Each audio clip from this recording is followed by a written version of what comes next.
3 projets et 4 lots en un mois et demi, c'est la prouesse qu'a réalisé Axel. Donc cet été, là on est en septembre 2022, tu as fait ça entre juillet et août 2022. Donc on va voir ton histoire, on va voir ce que tu as réalisé, on va parler des chiffres de ton projet. Axel, c'est un petit peu particulier parce que tu n'es pas un élève comme les autres. Est-ce que tu peux nous expliquer pourquoi et ce que tu fais dans la vie? Alors salut Baptiste, merci à toi de m'accueillir.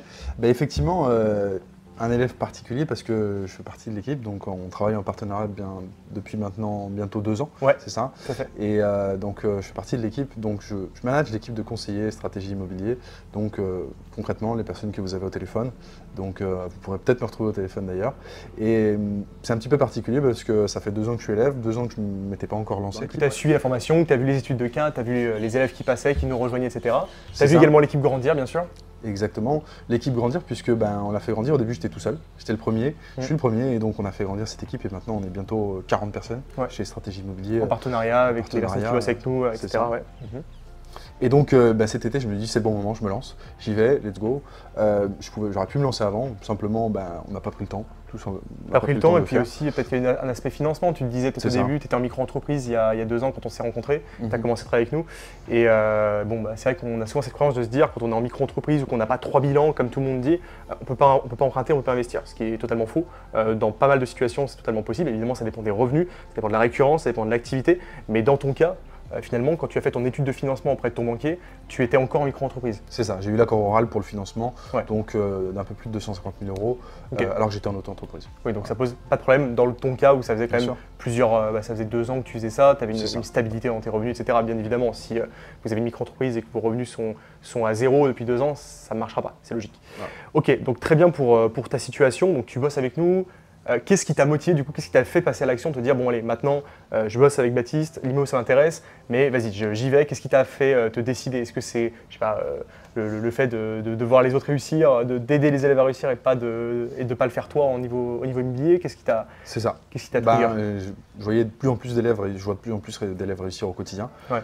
Vraiment des centaines de personnes qu'on a pu accompagner. Donc je me suis dit ok, il faut y aller. S'ils le font, pourquoi pas moi? Et donc je me suis dit allez. De toute façon, quoi de plus sécurisant que d'être chez Stratégie Immobilier pour se lancer. Ouais. Et donc, je me suis dit, je profite des vacances, là où il n'y a pas grand monde et où tout le monde se repose, quoi. Tout le monde se repose. Ouais. Et je me suis dit, j'en profite moi pour faire mes visites, pour avancer sur mes opérations. Au final, ça m'a très bien aidé parce que concrètement, il n'y avait pas grand monde sur le marché, mais les agents, ils étaient toujours présents. Ouais. Et il y avait des biens et j'ai pu justement me placer sur 3 opportunités qui sont quand même très très intéressantes. Ok, super. Donc les vacances, c'est vrai que c'est une bonne opportunité. On se dit qu'il n'y a rien qui sort pendant les vacances. Bah si, il y a des choses qui sortent, peut-être un peu moins que d'habitude, mais il y a tellement moins de personnes sur le marché qui recherchent que c'est extrêmement simple de se positionner. Donc toutes les périodes de l'année sont propices en fonction bien sûr des saisons et de savoir se positionner et savoir ce qu'on fait. Ok, donc 3 opérations, est-ce que tu peux nous les détailler du coup? Quelle a été la première que tu as réalisée? Il me semble que c'est un appartement, c'est ça que tu as acheté? C'est ça. Okay. Démarrage le 1er juillet et déjà une semaine après, j'avais fait la première visite et la première offre pour l'appartement, un appartement de pièces qui est déjà loué. Déjà loué, donc pas de travaux, pas de travail de location, rien à faire? Rien à faire. Ok. Plus-value sur ce bien? Plus-value potentielle puisque c'est un bien qui est déjà loué, donc il vaut déjà 15 000 € de plus que quand il sera potentiellement à la revente, que le prix auquel je l'ai acheté aujourd'hui. Oui, parce que tu l'as acheté loué, on rappelle quand un bien est acheté loué, en général sa valeur est plus faible. Donc là tu as fait une bonne affaire, quand le locataire partira, tu pourras éventuellement si tu souhaites le revendre et générer autour de 15 000 € de plus-value sans compter l'amélioration de la valeur du patrimoine. Ok, on rappelle, tu es en région Grand Est, c'est ça? Grand Est, ville d'environ 100 000 habitants? Un peu moins de 100 000 habitants. Ok, donc on est en grande ville, on n'est pas dans un village, etc. Ok. Premier appartement, très bien. Deuxième appartement, qu'est-ce que c'est? Deuxième appartement, un petit studio qui est sorti off-market. Donc tout simplement, une offre qui était sur le bon coin, qui est partie. C'est-à-dire qu'en une semaine, c'est parti. Des acheteurs se sont positionnés, un acheteur s'est positionné dessus, légistement, et c'est un bien qui est revenu via mon réseau off-market, donc un agent qui m'appelle, qui me dit le bien est de nouveau en ligne. Ok. Visite, possible si vous voulez. J'ai fait la visite. 48, on était pas mal à faire des visites justement. Il y avait 2-3 personnes, ce qui est pas mal pour moi parce que c'est quand même. En off-market, c'est beaucoup. Hein. Voilà, on rappelle rapidement ce qu'est le off-market déjà, c'est important. Donc c'est le fait du coup de faire partie du réseau d'agents immobiliers ou d'autres personnes d'ailleurs qui ont accès à des opportunités immobilières. Quand vous êtes dans le réseau off-market d'un agent, ça veut dire que le jour où il y a une bonne affaire qui tombe sur son bureau, il a de grandes chances, ou en tout cas il a des chances de vous appeler vous en premier avant d'appeler les autres personnes ou avant de mettre une annonce sur les sites d'annonces que tout le monde verra. Et là en fait ton bien était déjà sur un site d'annonce. C'est ça. Mais il est revenu à la vente, parce que l'acheteur s'est désisté. Et là, c'est venu en off-market, c'est-à-dire qu'il n'a pas republié d'annonce, il a simplement appelé les personnes qui étaient les plus qualifiées sur lui, dont toi. Ok. Donc, prix d'achat de ce studio, c'est un petit projet, c'est ça? 44 000, donc 48 négocié 44. 44 000 euros, ok. Donc super, belle opération aussi, belle affaire j'imagine. Belle opération, studio pour un étudiant, qui se louera facilement entre 360 et 400 euros, avec un crédit potentiellement sur 25 ans, belle plus-value latente aussi. D'accord, ok, super. Donc studio et le troisième projet qui est un immeuble, c'est ça? Immeuble. Donc là tu as attaqué l'immeuble enfin, génial. Exactement. On s'était dit au tout début, donc je m'étais dit l'objectif, donc 2 biens, un immeuble de rapport. Et un appartement. Au final, on s'est positionné sur 3 biens, donc 3 opportunités, ce qui représente 4 biens en tout, puisque l'immeuble de rapport comprend 2 lots, un studio et un duplex. D'accord. Donc prix d'achat 155 000, négocié 149 000. 149 000. Alors pour la petite histoire, donc c'est pareil, c'est un agent qui m'a appelé et qui m'a dit désistement. Donc off-market encore. Off-market encore. Ouais, donc là, c'était plutôt un agent que je connaissais d'avant, que j'avais rappelé et que j'avais expliqué mon projet. Ce que je recherchais. Donc il me recontacte, tu viens de visiter, il m'a dit écoute, je te le laisse, je te le garde une journée. Tu te positionnes dessus si tu veux, mais voilà, dans les 2 jours qui viennent, je le remets sur les sites d'annonce. Et là, c'est tout simplement. J'ai fait ma visite tranquillement. Il m'a dit écoute, en fait tout le travail a été fait par les précédents, enfin les anciens acheteurs. Les acquéreurs qui étaient, les anciens acquéreurs.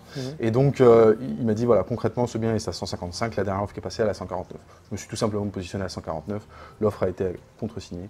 Et voilà, et tu étais sur ton 3e projet en un mois et demi. 3e projet en un mois et demi, on était au 15 août pour l'immeuble. Donc on rappelle, là on est sur du off-market, en un mois et demi tu as créé ton réseau off-market, c'est pas le mien pour le coup, là tu as fait ton travail de ton côté, tu as appris à le faire grâce à la formation bien sûr, et tu as mis en place ça et finalement ça a été super rapide. Tu as analysé les biens, analysé les projets, fait les offres, tu as été méthodique. Bon, évidemment Axel, il a accès aussi bien sûr à la formation depuis longtemps, évidemment tu as l'expérience aussi parce que à force de voir des élèves passer, je t'ai formé aussi sur l'immobilier bien sûr pour que tu sois à même de bien répondre aux questions et bien des personnes comme vous qui vont peut-être prendre des appels avec nous, donc forcément tu avais toutes ces compétences là, donc ça t'a permis aussi d'aller relativement vite, mais tu es surtout passé à l'action en fait. Et tu as fait ça à côté d'une activité qui est très prenante, on rappelle, tu formes et tu manages des personnes, des partenaires de stratégie immobilier, une équipe de quasiment 40 personnes, donc c'est pas un travail anodin quoi, tu passes pas 2 heures par jour quoi. Non, c'est une grosse journée. Et même l'été, tu n'étais pas en vacances. Même l'été, juillet, août, on était à fond. On était à fond, ouais, je confirme. Ok, super, 3 projets, 1 mois et demi, 4 lots, donc c'est possible. Sans travaux. Sans travaux, oui, important. C'est vrai que là, l'immeuble il est neuf, j'ai vu les photos, on mettra des photos, des vidéos, etc. Immeuble refait à neuf, on mettra également peut-être les copies des compromis de vente. Là, tu es sous compromis, tu as le financement qui est en cours. C'est ça, financement en cours, accord oral du banquier, donc que j'avais eu avant les vacances. D'accord. Donc là, on est totalement dans les clous. J'avais eu un accord oral pour la petite histoire de plus de 250 000 euros, mais sur un projet. Je lui ai demandé ça. Et finalement, donc, je lui ai expliqué, je suis venu vers lui en lui expliquant que je diluais le risque avec 3 projets. Donc ça lui a beaucoup plu, notamment le fait que je vais prendre ma résidence principale sur le duplex de l'immeuble. Donc tu as un des appartements de l'immeuble qui va être pour toi en résidence principale. Ok, super clair. Écoute, génial, beau projet, rentable. Donc tous rapportent un bénéfice. Tous rapportent un bénéfice. C'est comme si je me logeais et que je gagnais en plus. Sur ton immeuble en plus, juste ton studio, il paye tout le crédit, il paye les charges, etc. Ok, super. C'est quoi la suite pour toi? La suite pour moi, donc on va faire rentrer les loyers déjà. On va faire rentrer les loyers, ça va rassurer le banquier. On va le rassurer, que ça soit vraiment sécurisant pour lui et qu'il ait envie de me suivre. Ce qui est déjà le cas, mais dans les différents projets qui vont venir en 2023. Donc l'objectif, 2 immeubles de rapport en 2023. Des projets sécurisants, des projets pas forcément énormes, mais des projets qui se font assez vite et qui seront très certainement apportés par mon réseau off-market. Génial. Donc 2 projets en 2023. Sous quelle forme? Là, tu as acheté en nom propre pour l'instant. Tout en nom propre pour l'instant. C'est quoi l'objectif pour la suite? Tout en nom propre. Et l'objectif par la suite, ça va être de mettre en place une SCI pour la suite, pour grossir, tout simplement. SCLIS pour vraiment créer ton vrai business immobilier en fait. C'est ça. Et investir dans des plus gros projets. Super, écoute, super clair. Merci Axel pour ce projet. Bien sûr, on ira visiter tes projets sur place. Je me rendrai dans le Grand Est pour faire une visite comme j'ai fait pour tout le monde quand tu auras les biens en ta possession. Mais je pense que c'est une bonne idée de faire une première vidéo pour déjà montrer un petit peu le gros des projets. Et après, on ira faire une vidéo directement sur place, visite, etc. Yes. Super. Écoute, merci Axel. Merci à toi. Et pour ceux qui nous regardent encore aujourd'hui, encore maintenant, vous pouvez cliquer en dessous pour voir justement comment faire en sorte de trouver des bonnes affaires comme Axel l'a fait, notamment grâce à Off-Market. C'est une spécialité, c'est ce qu'on enseigne à nos élèves, donc comment se créer son réseau Off-Market et comment être à même d'avoir accès aux affaires que les autres n'ont pas, tout simplement. Et ça, c'est le cœur de l'immobilier, c'est sourcer les meilleures affaires. Et si vous n'avez pas de réseau Off-Market aujourd'hui, clairement, vous vous retrouvez avec tout le monde à vous partager les miettes, pendant que les personnes qui en ont un récupère les meilleures affaires avant tout le monde. Donc ça c'est extrêmement important. Le lien est en dessous, il y a une conférence, une présentation en ligne qui dure une trentaine de minutes où je vous montre toute la stratégie, notamment avec les immeubles de rapport, et également le métier de marchand de biens, l'achat-revente. Voilà, je pense que c'est clair. Tout est clair. Merci Axel pour ça. Merci à toi. Et puis on se retrouve dans quelques mois pour visiter tes biens. Tout à fait, à très vite. À très bientôt.